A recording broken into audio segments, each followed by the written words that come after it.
Okey penonton, seperti yang Dini katakan tadi, kita akan berbicara berkenaan dengan Belanjawan 2025. Sekarang telah memasuki pasca Belanjawan. Ramai yang sedang membincangkan berkenaan dengan Belanjawan yang dibentangkan oleh Perdana Menteri Datuk Seri Anwar Ibrahim pada 18 Oktober lepas di Parlimen. Di mana untuk pengetahuan anda, untuk sektor kesihatan ataupun Kementerian Kesihatan, mereka menerima peruntukan kedua tertinggi iaitu 45.3 bilion ringgit berbanding 41.2 bilion ringgit. Usaha yang cukup baik yang dilakukan oleh kerajaan untuk memperkukuhkan lagi kualiti kesihatan di negara kita. Betul, dan untuk itu kita nak bersama dengan dua individu untuk bercakap kali ini. Di sebelah saya itu Profesor Emeritus Datuk Dr. Syed Mohamed Al-Junid yang merupakan Profesor Ekonomi Kesihatan dan Pakar Perubatan Kesihatan Awam IMU, dan juga kita nak bersama dengan Profesor Amrahi Buang yang merupakan Presiden Persatuan Farmasi Malaysia MPS. Selamat datang kedua-duanya. Tadi Hana dah sebut angka itu berlaku peningkatan. Kalau secara logik akal sukalah kan naik sedikit kan, tetapi mereka di lapangan ini kita dengar suara mereka, adakah ini satu perkara yang diterima baik dan disambut baik? Pertama sekali nak bersama dulu dengan Profesor Datuk. Angka yang disebut tadi ada peningkatan. Pandangan awal, adakah hasrat yang telah pun dinyatakan oleh kerajaan itu disambut baik oleh mereka di dalam sektor kesihatan? Ya. Terima kasih Ashraf dan juga Hana kerana menjemput kami lah untuk memberikan pandangan ya. Pertama sekali bagi saya sebagai salah seorang daripada penyelidik dan juga terlibat secara langsung dalam sistem kesihatan di Malaysia dan juga di beberapa negara lain. Apabila kita melihat bajet yang diumumkan, ini merupakan bagi saya satu hadiah besar lah kepada sektor kesihatan kita, kerana kita memang memerlukan dana yang besar memandangkan kepada banyaknya cabaran-cabaran yang kita hadapi, dan juga bagaimana kita nak memastikan bahawa sistem kesihatan kita ini mampan bertahan lama dan boleh menyelesaikan masalah-masalah kesihatan, terutama sekali penyakit tidak berjangkit, penuaan masyarakat dan sebagainya, dan juga peningkatan kos perkhidmatan kesihatan. Jadi ini merupakan satu nilai yang cukup besar, walaupun mungkin tidak ideal. Kerana sebenarnya kalau kita lihat dari segi peratusan KDNK ya, kalau kita lihat 45.3 bilion itu adalah cuma sekitar 3% daripada GDP.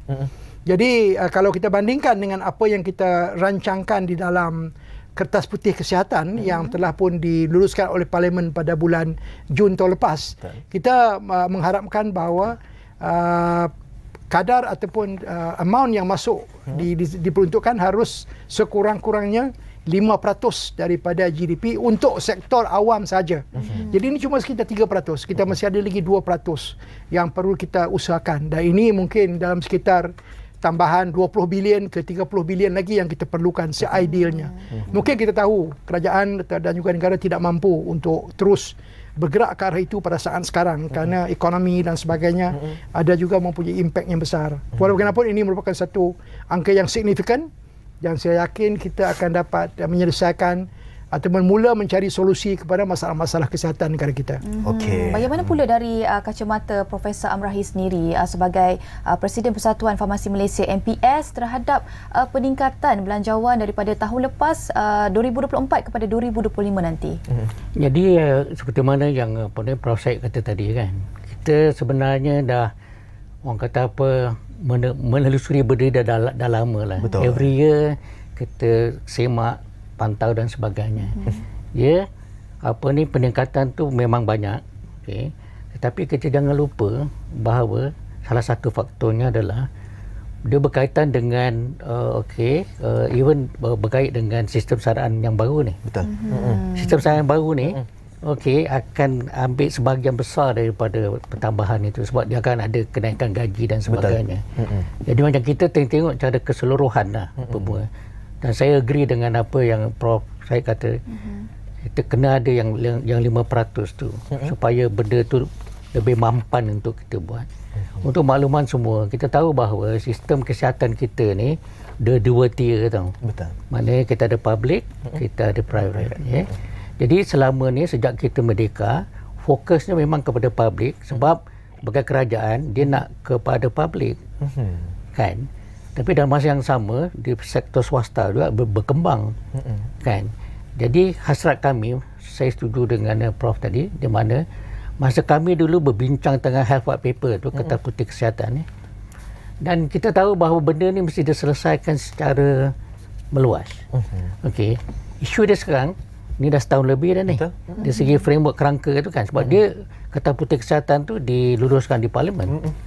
Jadi kita nak tengok dia punya butir-butir tu. Tapi saya faham dia punya rasional. Di mana untuk tahun 2025 ni fokus tu lah kepada seperti mana yang dinyatakan dalam bajet tu. Maknanya nak membetulkan gaji staf dan sebagainya. Lepas tu infrastruktur dia. Dan yang paling penting sekarang ni dari segi supply lah. Bekalan ubat-ubatan dan juga medical supply semua kan. Saya tanya kepada Profesor Amrahi berkaitan tentang bekalan ubatan dan juga harga. Sebab harga bekalan ubatan ini bergantung juga kepada harga bekalan dunia. Tahun ini saja peningkatan 12%. Tahun depan dijangka lebih kurang angka yang sama. Dengan belanjawan yang kita berikan ini, adakah mampu untuk kita berdepani peningkatan kos harga-harga bekalan ubat-ubatan? Kita kena ingat cara kita menguruskan pembelian bajet ubat-ubatan ni kan, kita memang dah berstruktur lah. Maknanya bukan kita buat last minute kan. Jadi maknanya kaedah kita semua jelas. Kita ada arahan perbendaraan untuk melaksanakan perkara itu. Kita pun ada juga orang kata membuat perjanjian dan sebagainya. Jadi sebenarnya benda tu memang dah pun dilakukan. Jadi maknanya faktor yang katakan harga ubat turun naik dan sebagainya, benda itu perkara biasa je. Jadi siapa yang melaksanakan, siapa yang dapat tender dan sebagainya, dia kena atasi lah. Maknanya bila dia buat submission tu, dia kena masukkan faktor-faktor ni. Dan kita pasti bahawa kalau benda tu di luar, datanglah balik berunding dengan dengan treasury. Kan? Sebab benda tu tak dipaksakan. Kita kena belajar daripada apa yang berlaku semasa pandemik COVID-19 tu kan. Tiba-tiba kita dapati bahawa secara global tu run up kan. Jadi isu yang saya nak tambah lebih kepada kita tak boleh sibuk saja dengan keterjaminan makanan kita juga mesti juga mengambil keterjaminan ubat-ubatan pasal kita tengok sekarang dengan climate change kan, benda berlaku, banjir, macam-macam lah berlaku kan. Lagi satu tentang geopolitik ni. Bila peperangan berlaku dan sebagainya, jadi benda ni yang akan mengkocak semualah. Okey, baik Profesor Datuk, kalau kita lihat untuk belanjawan 2025, kerajaan turut memberikan tumpuan kepada aspek kebajikan pekerja. Contohnya kadar baharu on call dan sebagainya. Bagaimana Profesor Datuk sendiri melihat usaha ini boleh dilaksanakan dengan jayanya? Mungkin tak boleh memuaskan hati semua pihak, tetapi sekurang-kurangnya ada penambahbaikan dari semasa ke semasa itu. Kalau kita lihat, salah satu daripada pengumuman yang dilakukan adalah peningkatan dalam kadar on call daripada RM55 kepada RM65. Walaupun nilai ini nampak kecil, RM10, tapi ianya satu nilai yang penting kerana ini menunjukkan bahawa kerajaan peka dengan kehendak dan juga masalah yang dihadapi oleh pekerja-pekerja kesihatan. Kita tahu bahawa banyak lagi isu selain daripada on-call ini.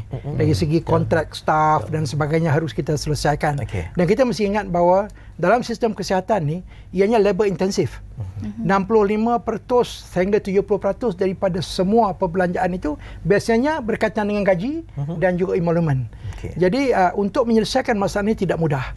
Kita menghasilkan lebih kurang 5,000 orang doktor setiap tahun. Tetapi sistem kesihatan kita tidak boleh mengabsorb semua. Disebabkan oleh banyak kengkangan yang lain.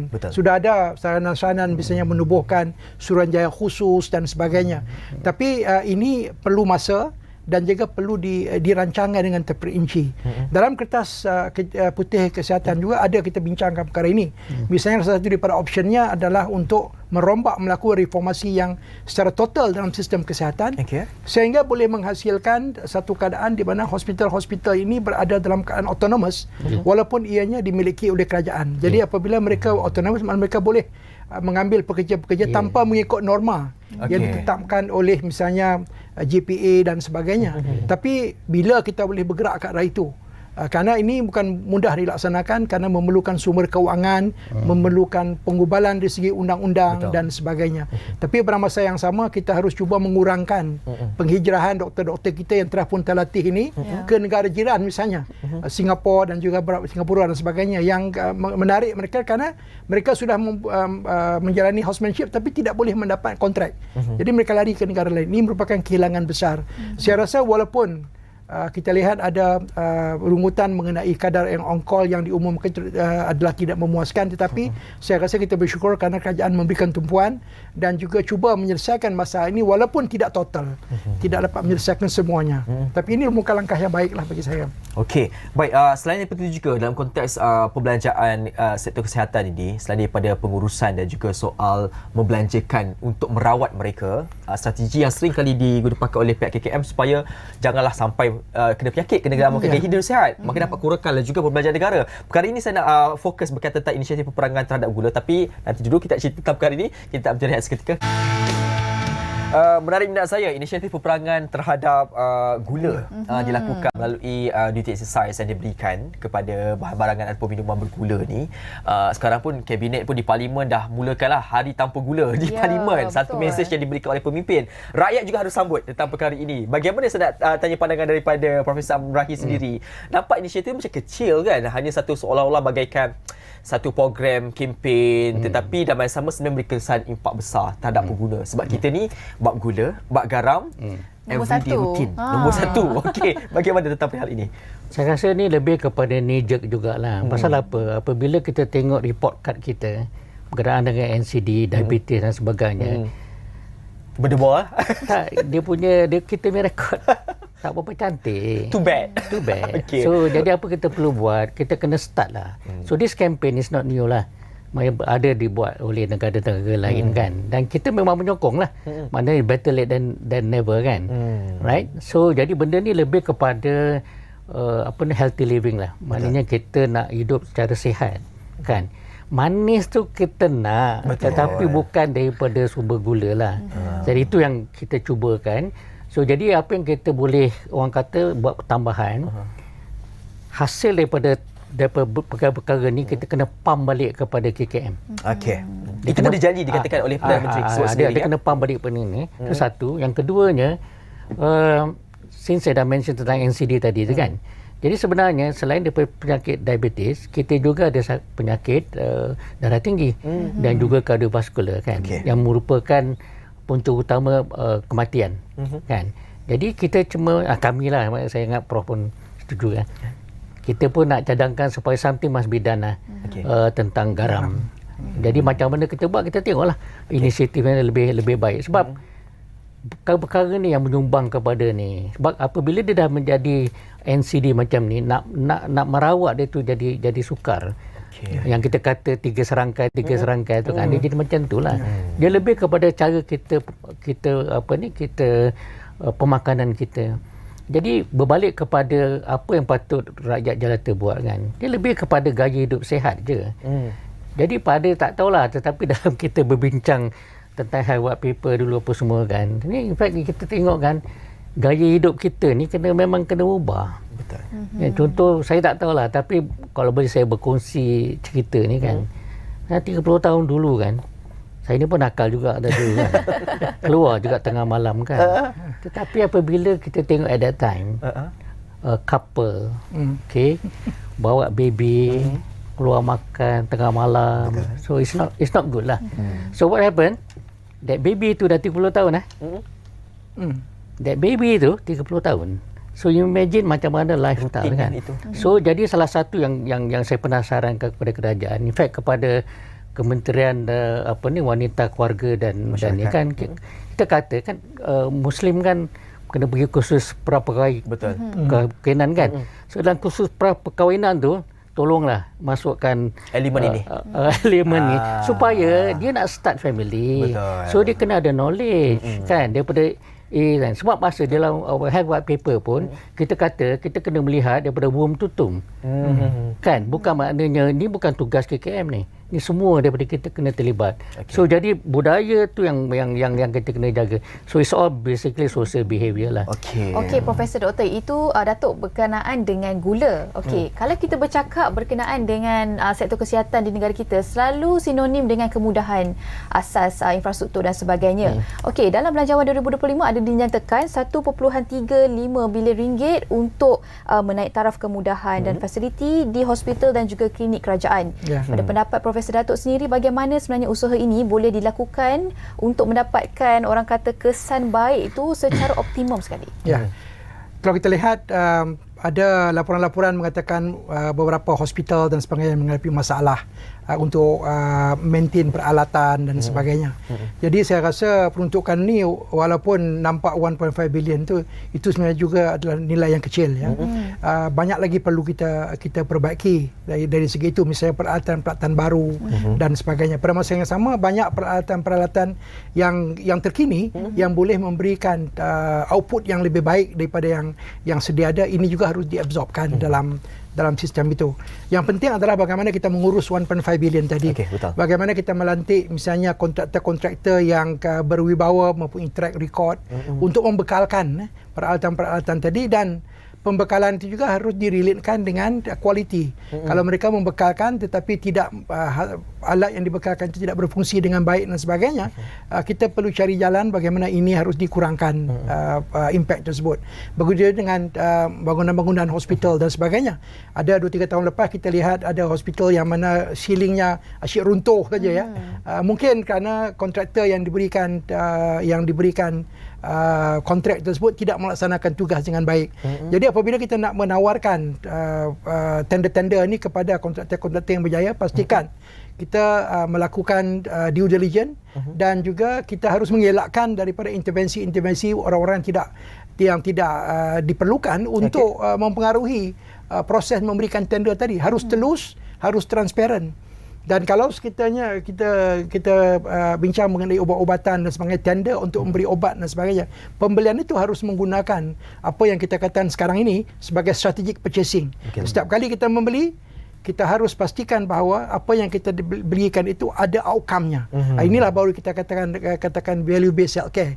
Kalau outcome-nya bagus, barulah kita teruskan dengan pembelian tersebut, ataupun ada ikatan di mana sekiranya outcome tadi bagus, baik, barulah kita memberikan bayaran sepenuhnya. Jadi ada seorang warranty dan sebagainya apabila kita membeli ubat-ubat tersebut dan sebagainya. Kecekapan, ketulusan itu harus ada dalam sistem pengurusan pembelian pemeliharaan itu dalam konteks sektor kesihatan. Soalan terakhir saya nak berikan kepada Profesor Amrahi.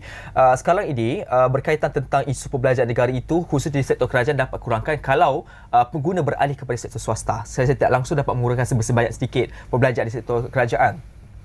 Dan antara strategi dilakukan kalau saya lihat sekarang ini adalah berkaitan inisiatif co-payment dalam insurans kesihatan swasta. Tetapi dalam konteks ini saya nak bertanya lah sedikit, kerana untuk tahun ini kita dikejutkan dengan strategi baru dilakukan oleh BNM berkaitan tentang undang-undang klausul terbaru plan takaful insurans. Secara tidak langsung pengguna-pengguna memutuskan penggunaan mereka di peringkat itu dan akhirnya beralih kepada penglihatan kerajaan. Secara tidak langsung meningkatkan lagi perbelanjaan. Strategi digunakan untuk tahun depan melalui inisiatif co-payment ini, adakah ianya dapat menarik kembali pengguna-pengguna di sektor swasta yang bergantung melalui syarikat takafulan insurans ini, ataupun sebenarnya inilah yang kita kata tadi, yang daripada awal-awal saya katakan bahawa kita apabila sistem kesihatan kita di mana kita ada public system dan private system, jadi ni yang kita nak sustain ni, isu kan. Selagi kita dichotomy macam ni, jadi kalau apa yang berlaku di sektor awam akan pergi ke sektor swasta. Kita pergi ke sektor swasta, dia akan patah balik ke sektor awam kan. So jadi sebenarnya kita dah bincang tentang healthcare financing ni, di mana kita cuma boleh bagi pandangan pada kerajaan lah. Di mana apabila kita cerita dari segi macam mana kita nak buat healthcare financing ni kan, kita kena tengok kita kena reformasikan lah secara total tau. Dia tak boleh buat separuh-separuh. Maknanya kita kena buat satu decision. Sebab kita sekarang ni tax base kan. So jadi boleh kita sustain sebab out of pocket kita tinggi sekarang kan. So apa kita boleh buat sekarang ni, kerajaan saya faham makna pada tahun depan fokusnya kepada seperti mana tentang infrastruktur dan sebagainya. Tetapi healthcare financing adalah satu perkara yang besar. Jadi apa kita boleh buat, mungkin pada tahun depan ni lebih kita dapatkan orang kata input supaya kita boleh move. Kalau kita tak move, macam mana kita buat cara model ni, dia takkan sustain. Okey. Ini harus untuk dipandang lebih mendalam lagi. Ada masa sikit nak beritahu. Saya nak sentuh sikit bila bercakap tentang co-payment ni. Saya banyak bagi pendapat tentang co-payment. Pertama sekali saya mempunyai pendapat yang berbeza berdasarkan kepada penelitian dan penyelidikan yang kita lakukan. Co-payment yang dirancangkan atau yang disarankan itu mempunyai dua premis. Pertama sekali, premis yang pertama adalah ia akan dapat menurunkan premium. Itu yang pertama. Yang kedua, dia akan dapat menyebabkan mereka yang mempunyai mengambil insurans tidak menyalahgunakan insurans tadi. Betul. Tapi masalahnya yang pertama tadi adalah adakah kita mempunyai fakta yang cukup menunjukkan bahawa premium akan diturunkan. Ini mungkin tidak berlaku. Kerana sejarah menunjukkan bahawa private insurance tidak pernah menurunkan premium mereka, malahan makin meningkat ada. Betul. Selepas saja diumumkan, kita lihat bahawa insurans premium untuk warga tua meningkat dengan begitu tinggi sekali. Setuju. Itu yang pertama. Yang keduanya, kaedah melaksanakan co-insurance tadi akan memburukkan lagi apa yang Prof. Amrahi katakan tadi, iaitu out of pocket payment. Sekarang kita hampir 39%. Mereka terpaksa bayar dahulu kan, bayar duit muka katakan sebelum menggunakan insurans. Ini akan meningkatkan lagi out of pocket payment. WHO menetapkan bahawa ia tidak boleh melebihi 20%. Kita ada hampir 40%. 30%, 39%. Kenapa ini penting? Lagi tinggi out of pocket payment, maka akan menyebabkan kita sukar untuk mencapai universal health coverage dan akan meningkatkan apa yang kita panggil inequity. Ramai yang tidak mampu untuk membayar kepada perkhidmatan kesihatan. Jadi co-payment yang dirancangkan oleh yang disarankan oleh sektor swasta harus diperhalusi, dan salah satu di perkelemahannya juga co-payment tadi tidak akan dikenakan kepada mereka yang mendapat perkhidmatan di perkhidmatan kesihatan kerajaan. Apa yang berlaku nanti? Orang yang mempunyai insurans swasta, dia akan pergi ke Kementerian Kesihatan kembali semula. Dan ini menyebabkan longgokan pasien di Kementerian Kesihatan. Jadi kaedah itu harus dilihat dengan detail. Jangan fikirkan untuk keuntungan saja. Karena kita tahu bahawa insurans swasta di negara kita ini adalah berdasarkan kepada keuntungan. Dan mereka cuma mengambil pasien-pasien atau pesakit-pesakit yang tidak mempunyai penyakit kronik. Yang penyakit kronik akan pergi tetap juga kembali kepada KKM. Jadi akhirnya apa yang berlaku adalah mereka mengambil keuntungan saja. Sebab itu kita tidak boleh bergantung kepada insurans swasta sebagai sumber kewangan. Kita harus bergerak secara berperingkat untuk mencapai apa yang disebut sebagai social health insurance. Ini dilakukan oleh jiran kita Indonesia pada tahun 2014, Thailand sejak daripada tahun 1990, di Vietnam juga, dan hampir ke semua negara-negara Eropah dan OECD country kita akan jadi member OECD dalam masa terdekat ni.